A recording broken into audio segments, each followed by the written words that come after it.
നമ്മൾ മരണവേദന പോലെ തന്നെ ആ ഒരു വേദനയാണ് നമ്മൾ ശരിക്കും അനുഭവിക്കുന്നത്.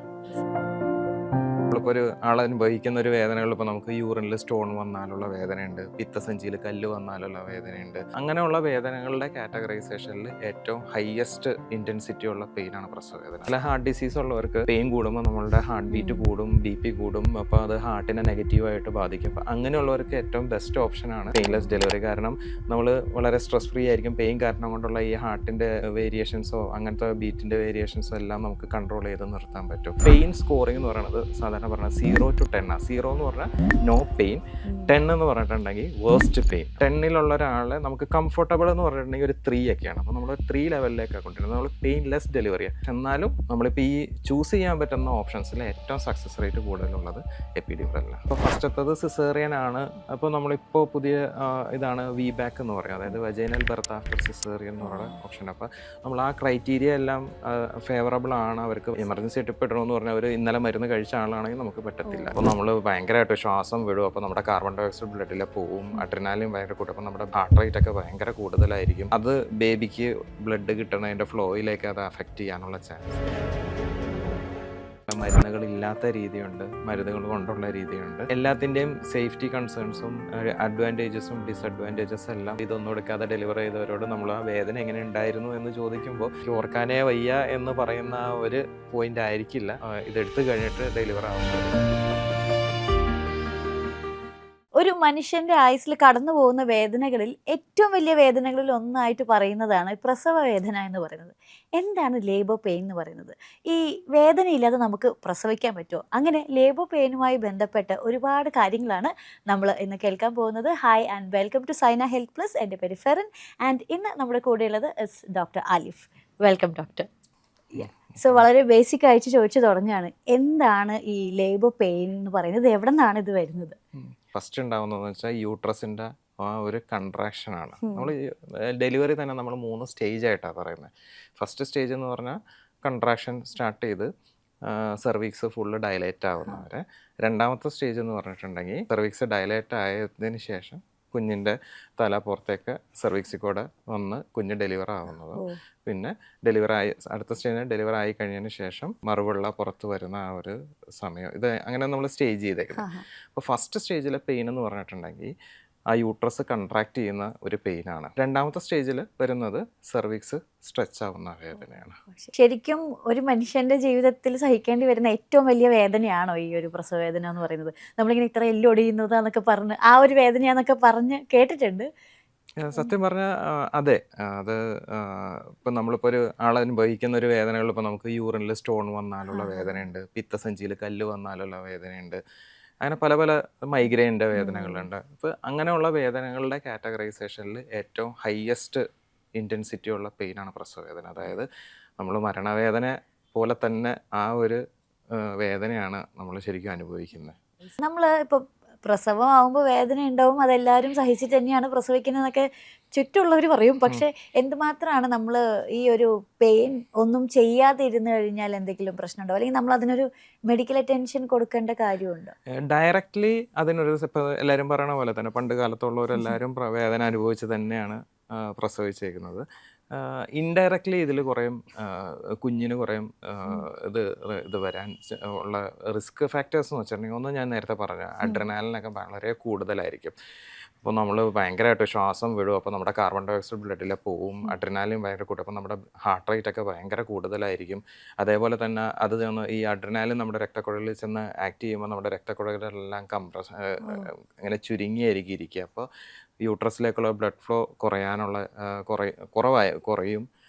അപ്പോൾ അത് ബേബിക്ക് ബ്ലഡ് കിട്ടണതിൻ്റെ ഫ്ലോയിലേക്ക് അത് അഫക്റ്റ് ചെയ്യാനുള്ള ചാൻസ് ഉണ്ട്. മോശമെന്നല്ല, എന്നാലും അങ്ങനെ ഒരു കുറവ് വരും. അതേപോലെ തന്നെ നമ്മൾ വേഗം ശ്വാസം വിടുമ്പോൾ നമ്മുടെ കാർബൺ ഡൈ ഓക്സൈഡ് പുറത്തേക്ക് പോയി ഒരുപാട് പെട്ടെന്ന് പോകുമ്പോൾ നമ്മുടെ ബ്ലഡിലെ കാർബൺ ഡൈ ഓക്സൈഡ് അളവ് താഴും. അങ്ങനെ താഴ്ന്നു കഴിഞ്ഞിട്ടുണ്ടെങ്കിൽ അതും നമ്മുടെ രക്തക്കുഴലിനെ കുറച്ചും കൂടെ ടൈറ്റാക്കി വയ്ക്കും. അപ്പോൾ രക്തയോട്ടം കുറയാനുള്ള ചാൻസസ് ഉണ്ട്. അതൊക്കെ ഒരു ഇൻഡയറക്റ്റ് ആക്ഷനാണ് അതിനൊക്കെ ആയിട്ടുള്ളത്.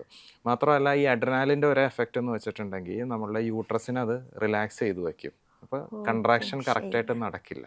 എന്തുമാത്രമാണ് കുഞ്ഞിനെ ബാധിക്കാൻ സാധ്യതയുള്ളത്? ഇപ്പോൾ ഈ ഒരു സിവിയർ പെയിൻ, ഇപ്പോൾ ഡോക്ടർ പറഞ്ഞല്ലോ മണിക്കൂറുകളോളം ലേബർ പെയിൻ അനുഭവിക്കുന്ന ഇൻസിഡൻസും ഉണ്ടായല്ലോ. അത് ഉം. വയറ്റിലെ ബേബീനെ എങ്ങനെയൊക്കെയാണ് എഫക്ട് ചെയ്ത് കണ്ടിട്ടുള്ളത്? അങ്ങനെ വലിയ സീരിയസ് ആയിട്ടുള്ള ഒരു എഫക്റ്റ് അങ്ങനെ നമുക്ക് പറയാനില്ല. കാരണം ഈ ഡെലിവറി നടക്കുമ്പോൾ ലേബർ നടന്നുകൊണ്ടിരിക്കുന്ന സമയത്ത് നമ്മളെല്ലാം മോണിറ്റേഴ്സ് എല്ലാം വച്ചിട്ടാണ് നമ്മൾ ഉം. ഇതെല്ലാം മോണിറ്റേർഡ് ആയിട്ടാണ് നമ്മൾ ഡെലിവറി എല്ലാം നടക്കുന്നത്. ഇപ്പോൾ ഒന്ന് ചോദിക്കുകയാണെങ്കിൽ ഇപ്പോൾ എന്താ പറയുക, വളരെ എളുപ്പത്തിൽ വന്ന് പ്രസവിച്ച് പോകുന്ന സിനാരിയോസും ഉണ്ട്, ഉം. ഒരുപാട് മണിക്കൂറുകൾ തത്രപ്പാട് പെടുന്നവരും ഉണ്ട്. ഒരു ഐഡിയലി നമുക്ക് ഒരു ലേബർ പെയിൻ എന്ന് പറയുന്നത് എത്ര സമയമൊക്കെയാണത്? അത് നമ്മൾ പറയാം, ഇപ്പോൾ ഫസ്റ്റ് ടൈം ഡെലിവറി നടക്കുന്ന ആൾക്ക് കുറച്ച് ടൈം കൂടുതലായിരിക്കും. അത് ചിലപ്പോൾ 12 മണിക്കൂർ വരെയൊക്കെ കൺട്രാക്ഷൻ നീണ്ടുപോയെന്ന് വരാം. സെക്കൻഡ് ടൈമാണ് വരുന്നത്, ഇപ്പോൾ സെക്കൻഡ് ടൈം പ്രഗ്നൻ്റ് ആയിട്ട് ഡെലിവറിക്ക് വരുന്നവരാണെങ്കിൽ അതിൻ്റെ പകുതി സമയം മതിയാവും. കാരണം ഓൾറെഡി യൂട്രസ് എക്സ്പോസ്ഡ് ആണ്, സ്ട്രെച്ച് ഇതെല്ലാം. അപ്പോൾ അതുകൊണ്ട് ടൈം പകുതി മതി എന്നാണ് നമ്മളുടെ ബുക്സും സ്റ്റഡീസ് എല്ലാം പറയുന്നത്. അപ്പോൾ ഇപ്പം നമ്മൾ ഇത്രയും മരുന്നുകളില്ലാതെ എങ്ങനെ നമുക്കൊരു പെയിൻ മാനേജ് ചെയ്യാന്നുള്ളതാണ്. ഇനി എന്തൊക്കെയാണ് ഒരു മെഡിക്കൽ ഇൻഫ്ലുവൻസ് വരുന്ന? നമുക്ക് 3 രീതികളിലാണ് ഉള്ളത്. ഒന്നെന്ന് വെച്ചിട്ടുണ്ടെങ്കിൽ നമുക്ക് ഡയറക്റ്റ് ഇഞ്ചെക്ഷൻസ് ആയിട്ട് തരാൻ പറ്റും. ഇഞ്ചെക്ഷൻസ് എന്ന് പറഞ്ഞാൽ നമുക്കിപ്പോൾ ഒരു ബേസിക് പാരസിറ്റാമോൾ തൊട്ട് സ്റ്റാർട്ട് ചെയ്യാൻ അങ്ങോട്ടേക്ക് ഓപ്പിയോയിഡ്സ് ക്ലാസ്സിലേക്ക് പോയിട്ടുള്ള ഡ്രഗ്സ് നമുക്ക് യൂസ് ചെയ്യാൻ പറ്റും. അപ്പോൾ അത് നമ്മൾ ഡയറക്റ്റ് ഇഞ്ചെക്ഷൻസ് ആയിട്ട് തരുന്നത്. ഇത് തരുമ്പോൾ ഉള്ള ഒരു അതിൻ്റെ സൈഡ് എഫക്റ്റ് എന്ന് വെച്ചിട്ടുണ്ടെങ്കിൽ നമ്മൾ ഡയറക്റ്റ് ഞാൻ പറഞ്ഞ ബ്ലഡിലേക്കാണ് തരുന്നത്. അപ്പോൾ അത് കുഞ്ഞിന് കിട്ടാനുള്ള ചാൻസസ് കൂടുതലാണ് ട്രാൻസ്ഫർ. അപ്പോൾ കുഞ്ഞ് ഡെലിവർ ആകുമ്പോൾ ചിലപ്പോൾ കുറച്ച് സെഡേറ്റഡ് ആവാനുള്ള ആ ഒരു റിസ്ക് ഫാക്ടർ അവിടെ ഉണ്ട് ഇഞ്ചെക്ഷൻസിന്. നമ്മൾ കാര്യം ചെറിയ ഡോസ് ആയിരിക്കും തരുന്നത്, പക്ഷേ ഒരു പ്രാവശ്യം തന്നു കുറഞ്ഞു, വേദന കുറഞ്ഞില്ല, നമ്മൾ റിപ്പീറ്റഡ് ആയിട്ട് തരേണ്ടി വന്നാൽ അത് അക്യുമുലേറ്റ് ചെയ്യാനുള്ള ചാൻസസ് ഉണ്ട്. അത് ഇഞ്ചെക്ഷൻസിൻ്റെ ഒരു സൈഡ് എഫക്റ്റ് എന്ന് പറയുന്നത് ഇതാണ്. ബേബിക്ക് സേഫ് ആണോ എന്ന് വെച്ചാൽ സേഫ് ആണ്, പക്ഷേ ഇവിടെ ആ ഒരു സൈഡ് എഫക്റ്റ് സെഡേറ്റഡ് ആവാനുള്ള ഒരു ചാൻസസ് ഉണ്ട്. പിന്നുള്ള രീതിയാണ് ഗ്യാസസ്. ഗ്യാസസ് എന്ന് പറഞ്ഞാൽ നമുക്കിപ്പോൾ എൻഡനോക്സ് എന്ന് പറയും ഗ്യാസ്. നമ്മുടെ സാധാരണ ലാഫിംഗ് ഗ്യാസ് ഉണ്ട്, നൈട്രസ് ഓക്സൈഡ്. ആ ഗ്യാസും ഓക്സിജനും നമ്മൾ 50-50 ആയിട്ട് മിക്സ് ചെയ്തിട്ട് അത് നമുക്ക് സിലിണ്ടറിൽ അവൈലബിളാണ്. അപ്പോൾ ആ സിലിണ്ടർ അതിന് ഒരു മാസ്ക് ഉണ്ട്, ഒരു വാൽവ് ഉണ്ട്. അപ്പോൾ നമ്മളത് മുഖത്ത് വെച്ചിട്ട് നമ്മൾ ആഞ്ഞ് വലിച്ചു കഴിഞ്ഞിട്ടുണ്ടെങ്കിൽ ആ വാൽവ് ഓപ്പൺ ആയി നമ്മൾ വലിക്കുന്നതിനനുസരിച്ചിട്ട് നമുക്ക് ഗ്യാസ് ഡെലിവർ ആയിക്കൊണ്ടിരിക്കും. അതിൻ്റെ ഒരു സൈഡ് എഫക്റ്റ് എന്ന് പറഞ്ഞിട്ടുണ്ടെങ്കിൽ നമുക്ക് ചിലപ്പോൾ ഒരു ഡിസോറിയൻറ്റേഷൻ പോലെ ഉണ്ടാവും. അതുപോലെ ചിലപ്പോൾ ഒരു ഛർദ്ദിക്കാനുള്ള ഒരു ഫീലും അങ്ങനത്തെ ഒരു തലചുറ്റലും അങ്ങനത്തെ കുറച്ചൊരു ബുദ്ധിമുട്ട് അതിൻ്റെ ഒരു സൈഡ് എഫക്റ്റ്. പക്ഷേ ബേബിക്ക് നമ്മളിപ്പോൾ ഇഞ്ചെക്ഷൻസിനെ വെച്ച് നോക്കുമ്പോൾ കുറച്ചും കൂടെ സേഫാണ്. അപ്പോൾ അതിൻ്റെ സക്സസ് റേറ്റ് എന്ന് പറയുന്നത് ഒരു 70% ഒക്കെയാണ് നമുക്ക് പറയാൻ പറ്റുന്നത്.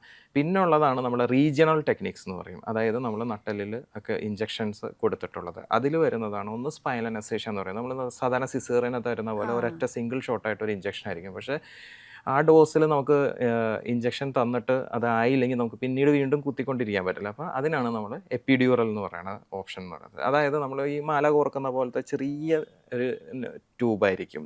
ഈ നമ്മുടെ ചൂണ്ട നൂല് അല്ലെങ്കിൽ ട്വൈൻ നൂല് പോലത്തെ ചെറിയ തിക്കായിട്ടുള്ളൊരു ട്യൂബ് നമ്മൾ നട്ടെല്ലാം നേരത്തെ പറഞ്ഞ പോലെ ഇഞ്ചെക്ഷൻ തന്നിട്ട് അതിൻ്റെ സ്കിന്ന് മരവിപ്പിച്ചിട്ട് അതിൻ്റെ ഉള്ളിൽ കൂടെ നമ്മൾ ഈ ട്യൂബ് നമ്മളിവിടെ ഇട്ട് വെച്ചിട്ട് നമ്മുടെ പുറത്തത് ഫിക്സ് ചെയ്ത് വയ്ക്കും. അതിൽ കൂടെ നമ്മൾ ചെറിയ ഡോസിൽ ഇഞ്ചെക്ഷൻ തന്നുകൊണ്ടിരിക്കും. അപ്പോൾ നമ്മുടെ വയറിന് താഴേക്കുള്ള ഈ ഭാഗങ്ങൾ മൊത്തം അങ്ങ് ഒരു മരവിച്ച് നമ്മൾ പെയിൻ കട്ട് ഓഫ് ചെയ്യുക എന്നുള്ളതാണ് നമ്മുടെ ലക്ഷ്യം. അപ്പോൾ നമുക്ക് ഏകദേശം ഒരു 85-95% പെയിൻ റിലീഫ്, അതായത് നമുക്ക് കൺട്രോൾ ബെയറബിൾ സഹിക്കാവുന്ന ഒരു വേദനയുടെ ലെവലിലേക്ക് കൊണ്ടുവരാൻ പറ്റും. നമ്മളുടെ ലക്ഷ്യം എന്ന് വെച്ചപ്പോൾ നമ്മൾ പെയിൻ സ്കോറിംഗ് എന്ന് പറയുന്നത് സാധാരണ പറഞ്ഞാൽ 0 to 10 ആണ്. 0 എന്ന് പറഞ്ഞാൽ നോ പെയിൻ, 10 എന്ന് പറഞ്ഞിട്ടുണ്ടെങ്കിൽ വേഴ്സ്റ്റ് പെയിൻ. അപ്പോൾ ഒരാൾ 10-ലുള്ള ഒരാളെ നമുക്ക് കംഫർട്ടബിൾ എന്ന് പറഞ്ഞിട്ടുണ്ടെങ്കിൽ ഒരു 3 ഒക്കെയാണ്. അപ്പോൾ നമ്മൾ 3 ലെവലിലേക്കാണ് കൊണ്ടുവരുന്നത്. നമ്മൾ പെയിൻ ലെസ് ഡെലിവറിയാണ്, പെയിൻ ഫ്രീ അല്ല എന്ന് വെച്ചാൽ അവിടെയാണ് എല്ലാവരുടെയും ഒരു ഇത്. എന്ന് വെച്ചാൽ ചിലർക്ക് എന്ത് പറ്റും, ഈ യൂട്രസ് കൺട്രാക്ട് ചെയ്യണതും ഭയങ്കര ഡിസ്കംഫർട്ടായിട്ട് തോന്നും. അപ്പോൾ നമുക്ക് അത് കട്ട് ഓഫ് ചെയ്യാൻ പറ്റത്തില്ല. കാരണം അത് കട്ട് ഓഫ് ചെയ്ത് കഴിഞ്ഞാൽ ചിലപ്പോൾ പുഷിങ് സെൻസേഷനോ ഒന്നും അതിനെയൊക്കെ കൂടുതൽ അഫക്റ്റ് ചെയ്യാനുള്ള ചാൻസ് ഉണ്ട്. അപ്പോൾ നമുക്കൊരു പീരിയഡ്സ് ക്രാംസ് വരുന്ന പോലത്തെ ആ ഒരു ലെവലിലേക്ക് നമ്മൾ കുറച്ച് കൊണ്ടുവരിക, ബെയറബിൾ ആയിട്ടുള്ളൊരു പെയിന് കുറച്ച് കൊണ്ടുവരിക എന്നുള്ളതാണ് നമ്മുടെ ലക്ഷ്യം. അപ്പോൾ അത് എപ്പിഡ്യൂറിൽ വെച്ചിട്ട് നമുക്ക് ഏറ്റവും എഫക്റ്റീവായിട്ട് ഏറ്റവും സക്സസ് റേറ്റ് ഉള്ളത് എപ്പിഡ്യൂറിലാണ്. ഒരു 95%. ഇപ്പോൾ നത്തിങ് ഈസ് 100%, നമുക്കൊന്നും പറയാൻ പറ്റില്ല. അപ്പോൾ അതിൽ തന്നെ ഒരു ഫെയിലിയർ റേറ്റ് ഉണ്ട്, പല റീസൺസ് ഉണ്ട്. അപ്പോൾ പല കാരണം കൊണ്ട് അത് ഫെയിൽ ആവാനുള്ള ചാൻസസ് ഉണ്ട്. പക്ഷെ എന്നാലും നമ്മളിപ്പോൾ ഈ ചൂസ് ചെയ്യാൻ പറ്റുന്ന ഓപ്ഷൻസിൽ ഏറ്റവും സക്സസ് റേറ്റ് കൂടുതലുള്ളത് എപ്പിഡ്യൂറലാണ്. അറ്റ് എനി പോയിന്റ് ഇപ്പം നമുക്ക് ചൂസ് ചെയ്യാനുള്ള ഒരു ഓപ്ഷൻ ഉണ്ട്. എന്തെങ്കിലും തരത്തിൽ ഒരു പ്രഗ്നന്റ് ലേഡിക്ക് എപ്പിഡ്യൂറൽ പറ്റില്ല എന്ന ഒരു ഇത് വരാറുണ്ടോ? ഇടാൻ പാടില്ലാത്ത സിറ്റുവേഷൻസ് ഉണ്ടോ എന്ന് വെച്ചാൽ ഉണ്ട്. അതിൽ ഒന്നെന്ന് വെച്ചാൽ പേഷ്യൻ്റ് റെഫ്യൂസൽ. പേഷ്യൻ്റ് വേണ്ട എന്ന് പറഞ്ഞാൽ പിന്നെ നമുക്കത് കമ്പൽ ചെയ്ത് ഇടിയിക്കാൻ പറ്റത്തില്ല. രണ്ടാമത്തെന്ന് വെച്ചിട്ടുണ്ടെങ്കിൽ നമുക്കിപ്പോൾ ഹീമോഫീലിയ പോലെയുള്ള പല ബ്ലീഡിങ് ഡിസോർഡേഴ്സ് ഉണ്ടാവും. രക്തം ബ്ലീഡിങ് വന്നു കഴിഞ്ഞാൽ നിൽക്കാതെ ബ്ലീഡ് ചെയ്തുകൊണ്ടിരിക്കുന്ന അങ്ങനത്തെ അസുഖങ്ങളുള്ളവർക്ക് നമുക്ക് ഇടാൻ പറ്റത്തില്ല. പിന്നെ ഉള്ളതെന്ന് വെച്ചിട്ടുണ്ടെങ്കിൽ രക്തം കട്ട പിടിക്കാതിരിക്കാനുള്ള മരുന്നുകൾ കഴിക്കുന്നുണ്ടെങ്കിൽ, അതായത് ഇപ്പോൾ നമ്മൾ പല ഇഞ്ചക്ഷൻസും ഉണ്ട്, പല അവർക്ക് പല അസുഖങ്ങളും ഉണ്ടാവും, അപ്പോൾ അതിന് വേണ്ടിയിട്ട് മരുന്ന് കഴിക്കുന്നുണ്ടാവും. അപ്പോൾ അങ്ങനെ ഉള്ളവർക്ക് നമുക്കതൊരു പ്രത്യേക സമയത്തേക്ക് നിർത്തി വെക്കണം. ആ നിർത്തി വെച്ചിട്ട് നമുക്ക് ഇടാൻ പറ്റും. അപ്പോൾ എമർജൻസി ടിപ്പ് ഇടണമെന്ന് പറഞ്ഞാൽ ഒരു ഇന്നലെ മരുന്ന് കഴിച്ച ആളാണെങ്കിൽ നമുക്ക് പറ്റത്തില്ല, ഇടാൻ പറ്റത്തില്ല. എക്കോസ്പിരിൻ എന്ന് പറഞ്ഞൊരു മരുന്നുണ്ട്. അതിന് നമുക്കിപ്പോൾ പുതിയ ഗൈഡ് ലൈൻസ് ഒക്കെ വെച്ചിട്ട് എക്കോസ്പിരിൻ കഴിക്കുന്നവർക്ക് ഇടുന്നതിൽ തെറ്റില്ല എന്നാണ് പറയുന്നത്. ഓക്കെ. പിന്നെ ഉള്ളതെന്ന് വെച്ചിട്ടുണ്ടെങ്കിൽ നമ്മളിപ്പോൾ നടുവിൻ്റെ അവിടെയൊക്കെ ഇൻഫെക്ഷൻ ഉണ്ടെങ്കിൽ, ബാക്കിൽ ഇൻഫെക്ഷൻ ഉണ്ടെങ്കിൽ നമുക്ക് അങ്ങനെയുള്ളവരെ നമ്മളധികം ഇത് ഇടില്ല. പിന്നെ എന്തെങ്കിലും ബ്രെയിൻ ഡിസീസ്, ബ്രെയിനിൽ പ്രഷർ കൂടുന്ന അസുഖങ്ങൾ, അങ്ങനത്തെ അസുഖങ്ങളുള്ളവർക്കും നമ്മൾ ഇത് അവോയ്ഡ് ചെയ്യാറുണ്ട്. ഇപ്പോൾ എപ്പിഡ്യൂറലിനെ ഫോക്കസ് ചെയ്തിട്ടൊന്ന് ചോദിക്കുകയാണ്. നമ്മളതെടുത്തു, നമ്മുടെ ഡെലിവറി കഴിഞ്ഞു, പിന്നെ എന്തെങ്കിലും തരത്തിൽ ഇപ്പം ഫോർ എക്സാമ്പിൾ ബ്രസ്റ്റ് ഫീഡിങ്ങിനെയോ അതല്ലെങ്കിൽ പിന്നെ നമ്മുടെ ഫ്യൂച്ചർ പ്രഗ്നൻസികളോ എന്തെങ്കിലും തരത്തിൽ ഇത് എഫക്റ്റ് ചെയ്യുമോ? ലൈക്ക് ബാക്ക് പെയിനോ അങ്ങനെ എന്തെങ്കിലും? എപ്പിഡ്യൂറൽ ഇട്ടാൽ അതിന് ചില സൈഡ് എഫക്ട്സ് ഉണ്ടോ എന്ന് വെച്ചാൽ സൈഡ് എഫക്ട്സ് ഉണ്ട്. അത് ജസ്റ്റ് ആ മരുന്നിൻ്റെ ഒരു എഫക്റ്റാണ്. അതായത് നമുക്ക് ഇമ്മീഡിയറ്റ്ലി ആയിട്ട് ഉണ്ടാകുന്ന സൈഡ് എഫക്ട്സ് എന്ന് പറഞ്ഞാൽ, ഒന്ന് നമ്മളുടെ ബോഡി അങ്ങ് റിലാക്സ് ആകുമ്പോൾ നമുക്കൊരു BP ഒന്ന് ഡൗൺ ആവും. നമുക്കതിന് ഡ്രിപ്പ് ഇട്ട് ഇതെല്ലാം നമ്മൾ മോണിറ്റർ വെച്ചിട്ട് നോക്കിയിട്ടാണ് നമ്മൾ എപ്പിഡ്യൂറിലൊക്കെ ഇടുന്നത്. നമ്മൾ നോക്കുമ്പോൾ BP അങ്ങനെ ഫോൾ ആവുന്നുണ്ടെങ്കിൽ നമുക്ക് ഫ്ലൂയിഡ് ഡ്രിപ്പ് ഇട്ടിട്ടുണ്ടെങ്കിൽ ആ BP നമുക്ക് മെയിൻറ്റെയിൻ ചെയ്യാൻ പറ്റും. പിന്നെ ഉള്ളതെന്ന് വെച്ചിട്ടുണ്ടെങ്കിൽ ഈ മരുന്ന് നമ്മുടെ നെർവ്സിലെല്ലാം ചെന്ന് ആക്ട് ചെയ്യുമ്പോൾ നമ്മുടെ വയറിൻ്റെ ഭാഗത്തൊക്കെ ഒരു സൈസ് ഇച്ചിങ് പോലെ തോന്നും. അപ്പോൾ ആ ഇച്ചിങ് മരുന്നിൻ്റെ ഒരു എഫക്റ്റാണ്. അത് നമ്മൾ അലർജിക് റിയാക്ഷനോ അങ്ങനെ ഒന്നുമല്ല. അപ്പോൾ രണ്ടാമത്തത് അതാണ്. പിന്നെ ചിലർക്ക് എന്ത് പറ്റും, ബോഡി ഭയങ്കരമായിട്ട് ഷിവർ ചെയ്യുന്ന പോലത്തെ ഒരു ഫീലിംഗ്, പനിക്കുന്ന പോലത്തെ ഒരു ഫീലിംഗ് ഉണ്ടാവും. പിന്നെ ഞാൻ പറഞ്ഞല്ലോ, നമ്മൾ പെയിൻ കൺട്രോൾ ചെയ്യാനുള്ള ആ ഡോസിൽ അത്രയും ഡൈല്യൂട്ടഡ് ആയിട്ടാണ് നമ്മൾ മരുന്ന് തരുന്നത്. പക്ഷേ ചിലരുടെ ബോഡി ഭയങ്കര സെൻസിറ്റീവ് ആയിരിക്കും. അപ്പോൾ ചിലർക്ക് കാലിനൊരു ബലക്കുറവ് പോലെ തോന്നാനുള്ള ചാൻസ് ഉണ്ട്. അങ്ങനെ അവരത് പറഞ്ഞിട്ടുണ്ടെങ്കിൽ നമ്മൾ വീണ്ടും അതിൻ്റെ ഡോസ് കുറച്ച് നമ്മൾ കൊടുക്കത്തുള്ളൂ. പിന്നെ യൂറിനറി റിട്ടൻഷൻ ഉള്ള ചാൻസ്, കാരണം ഈ മരുന്ന് ചെന്ന് നെർവ്സിൽ ആക്ട് ചെയ്യുമ്പോൾ ചിലപ്പോൾ യൂറിൻ പോകാനുള്ളൊരു ബുദ്ധിമുട്ട് വരും. പക്ഷേ നമ്മൾ എപ്പോഴും ഡെലിവറിയുടെ സമയത്ത് നമ്മൾ ഫോളീസ് ഇട്ടിട്ടായിരിക്കും നമ്മൾ ഇത് ചെയ്യുന്നത്. അപ്പോൾ ആ ഒരു പ്രശ്നം അവിടെ സോൾവ്ഡ് ആണ്. ലോങ് ടേം കോംപ്ലിക്കേഷനാണ് എല്ലാവരുടെയും പേടി. ഇതാണ് കോമൺ ആയിട്ട് നമ്മുടെ ഇത് വെച്ചാൽ. പിന്നെ അടുത്ത ഒരു സെറ്റ് ഓഫ് കോംപ്ലിക്കേഷൻ എന്ന് വെച്ചിട്ടുണ്ടെങ്കിൽ, ഒന്ന് ഫെയിലിയർ റേറ്റ്. ഞാൻ പറഞ്ഞല്ലോ, ഒരു 10 ഒരാൾക്ക് അല്ലെങ്കിൽ ഒരു ഫെയിലിയർ റേറ്റ് അവിടെ വരാൻ ചാൻസ് കൂടുതലും. നമ്മളുടെ ഈ നട്ടലിൽ എന്തെങ്കിലും സ്ട്രക്ചറൽ അബ്നോർമാലിറ്റി, അല്ലെങ്കിൽ ഭയങ്കര ഒബീസ് ആയിട്ടുള്ളവർ, അല്ലെങ്കിൽ ഇവരുടെ ഈ നട്ടലിൻ്റെ ഇടയിലുള്ള ഗ്യാപ്പുകൾ കുറവാണ്, അപ്പോൾ നമുക്കത് കുത്തായി കിട്ടാൻ പാടാം. അങ്ങനെയൊക്കെ വരുമ്പോഴാണ് കൂടുതൽ ഫെയിലിയർ റേറ്റ് വരുന്നത്. പിന്നെ ഫെയിലിയർ ആവാനുള്ള ചാൻസ് എന്ന് വെച്ചിട്ടുണ്ടെങ്കിൽ, ഞാൻ നേരത്തെ പറഞ്ഞല്ലോ, ഫസ്റ്റ് സ്റ്റേജിൽ വരുന്ന വേദന നമ്മുടെ പുറഭാഗത്തു നിന്നാണ്. സെക്കൻഡ് സ്റ്റേജിൽ വരുന്നത് നമ്മുടെ താഴെ ഊരയുടെ ഭാഗത്തു നിന്നുള്ള നെർവ്സാണ് വരുന്നത്. അപ്പോൾ നമ്മൾ ഈ ട്യൂബ് ഇട്ട് കഴിഞ്ഞാൽ ഇതിൻ്റെ ടിപ്പ് മുകളിലേക്കായിരിക്കും ഇരിക്കുക. മരുന്ന് കൊടുക്കുമ്പോൾ മുകളിൽ പോയി അത് ഫില്ല് ചെയ്ത് താഴെ വരണം. അപ്പോൾ നമ്മൾ ലാസ്റ്റ് സ്റ്റേജിൽ, ഇപ്പോൾ ഫസ്റ്റ് സ്റ്റേജിൽ പേടി കാരണം കൊണ്ട് നമ്മൾ ഇട്ടില്ല, അത് കഴിഞ്ഞ് ലാസ്റ്റ് സ്റ്റേജിലാണ് ഇടുന്നെങ്കിൽ മരുന്ന് താഴെ എത്താനുള്ളൊരു സമയം എടുക്കും. അപ്പോഴത്തേക്കും ഫെയിലിയർ ചാൻസ് അതിനും കൂടുതലാണ്. നമുക്കിപ്പോൾ ഇടാൻ പാടില്ല എന്നല്ല, ലാസ്റ്റ് സ്റ്റേജിൽ ഇട്ടാലും അത് എഫക്റ്റ് ആവാനുള്ള ചാൻസ് വളരെ കുറവാണ്. ഏത് സമയത്ത്, ഇപ്പോൾ ഏത് പേഷ്യൻ്റ് എപ്പോൾ എപ്പിഡ്യൂറൽ വേണമെന്ന് പറയുന്നു അപ്പോൾ നമുക്ക് ഇട്ട് കൊടുക്കാവുന്നതാണ്. ഇപ്പോൾ ബുക്സ് എല്ലാം പറയുന്നത് ഒരു 3 to 4 സെൻറ്റിമീറ്റേഴ്സ് സെർവിക്സ് ഡയലേറ്റ് ആയി നല്ല രീതിയിൽ കൺട്രാക്ഷൻ ഉണ്ടെങ്കിൽ അതാണ് ബെസ്റ്റ് ടൈം എന്നാണ്, ഇടാൻ പറ്റുന്ന ടൈം എന്നാണ് പറയുന്നത്. ഓക്കെ. പിന്നെ ഉള്ളൊരു കോംപ്ലിക്കേഷൻ വേറെ ഒന്ന് പറയുന്നത്, ഞാൻ പറഞ്ഞല്ലോ, ഇപ്പോൾ നമ്മൾ ഈ സൂചി വെച്ച് കുത്തുമ്പോൾ ഫസ്റ്റ് നമ്മൾ എപ്പിഡ്യൂറൽ സ്പേസിലായിരിക്കും എത്തുന്നത്. എപ്പിഡ്യൂറൽ സ്പേസ് കഴിഞ്ഞിട്ട് അടുത്ത സ്പേസാണ് സ്പൈനൽ നെസേഷ്യക്കുള്ള സ്പേസ്. അപ്പോൾ നമ്മൾ എപ്പിഡ്യൂറൽ സ്പേസിൽ വെച്ച് അതിൽ നമ്മൾ ട്യൂബ് ഇടുമ്പോൾ എന്തെങ്കിലും കാരണവശാൽ ചിലപ്പോൾ ഈ നീഡിലിൻ്റെ ടിപ്പ് ചിലപ്പോൾ ഈ സ്പൈനൽ നെസേഷ്യ കൊടുക്കുന്ന സ്പേസിൽ ചിലപ്പോൾ ടച്ച് ചെയ്യാനുള്ള ചാൻസ് ഉണ്ട്. അപ്പോൾ അങ്ങനെ ടച്ച് ചെയ്തിട്ടുണ്ടെങ്കിൽ ചിലർക്ക് ഈ പ്രൊസീജിയർ കഴിയുമ്പോൾ ഒരു ഹെഡ് ഏക്ക് വരും. ഇത് 100 to 500 ഒരാൾക്ക് വരുന്ന ഒരു കോംപ്ലിക്കേഷൻ ആണ്. അങ്ങനെ വന്നാൽ പോസ്റ്റ് ഡ്യൂറൽ പങ്ക്ചർ ഹെഡ് ഏക്ക് എന്ന് പറയും. അപ്പോൾ ആ ഒരു ഇത് വന്നു കഴിഞ്ഞാൽ വേറെ അതിൻ്റെ ട്രീറ്റ്മെൻറ്റ് എന്ന് പറഞ്ഞാൽ ഫുൾ സപ്പോർട്ടീവ് ട്രീറ്റ്മെൻ്റ് ആണ്. നമ്മൾ നേരെ കിടക്കുക, നന്നായിട്ട് വെള്ളം കുടിക്കുക, പാരസ്റ്റമോൾ അങ്ങനത്തെ ആ ഒരു പെയിൻ കില്ലേഴ്സ് യൂസ് ചെയ്യുക.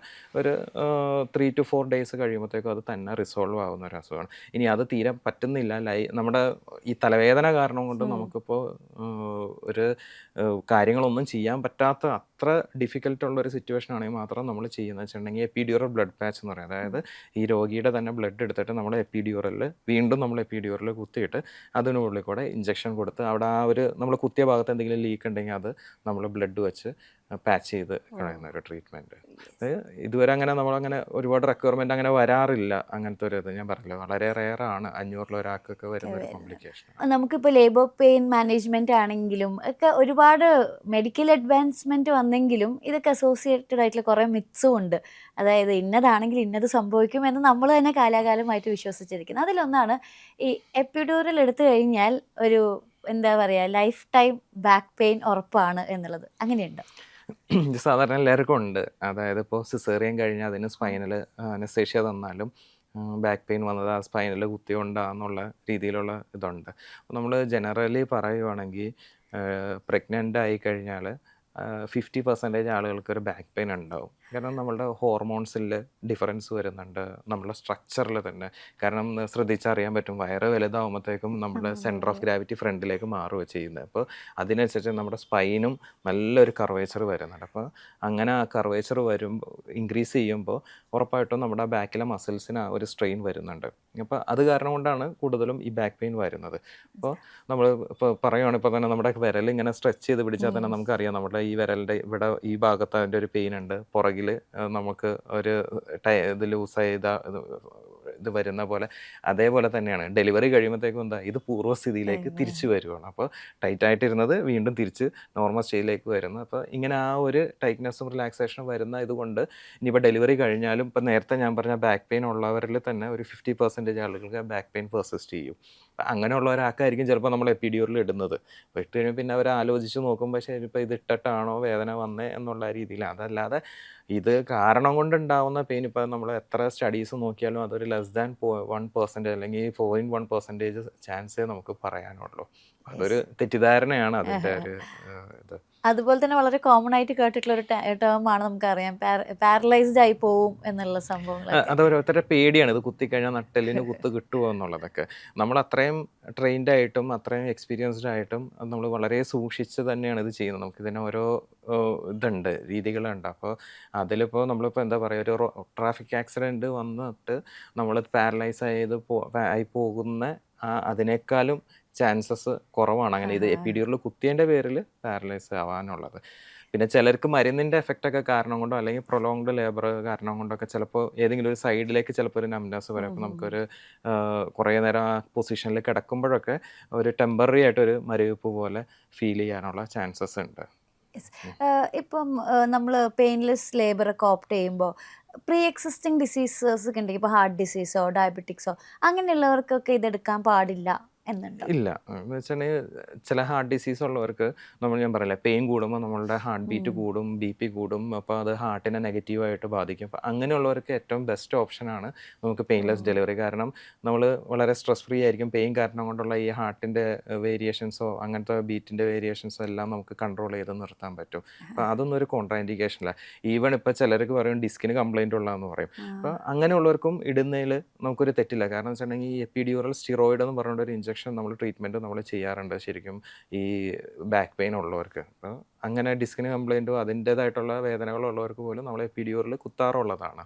പിന്നെ ഇതിൻ്റെ ഒരു അഡ്വാൻറ്റേജ് എന്ന് വെച്ചാൽ ഇൻ കേസ് ഇപ്പോൾ സിസേറിയൻ നോർമൽ ഡെലിവറി ആയിരുന്നില്ല, നമുക്ക് സിസേറിയൻ ചെയ്യണമെങ്കിൽ ഈ സെയിം ഇതിൽ കൂടെ തന്നെ നമുക്ക് ഫുൾ ഡോസ് ഇഞ്ചക്ഷൻ കൊടുത്തു കഴിഞ്ഞാൽ നമുക്ക് അത് സിസേറിയനിലേക്ക് കൺവേർട്ട് ചെയ്യാനും പറ്റും.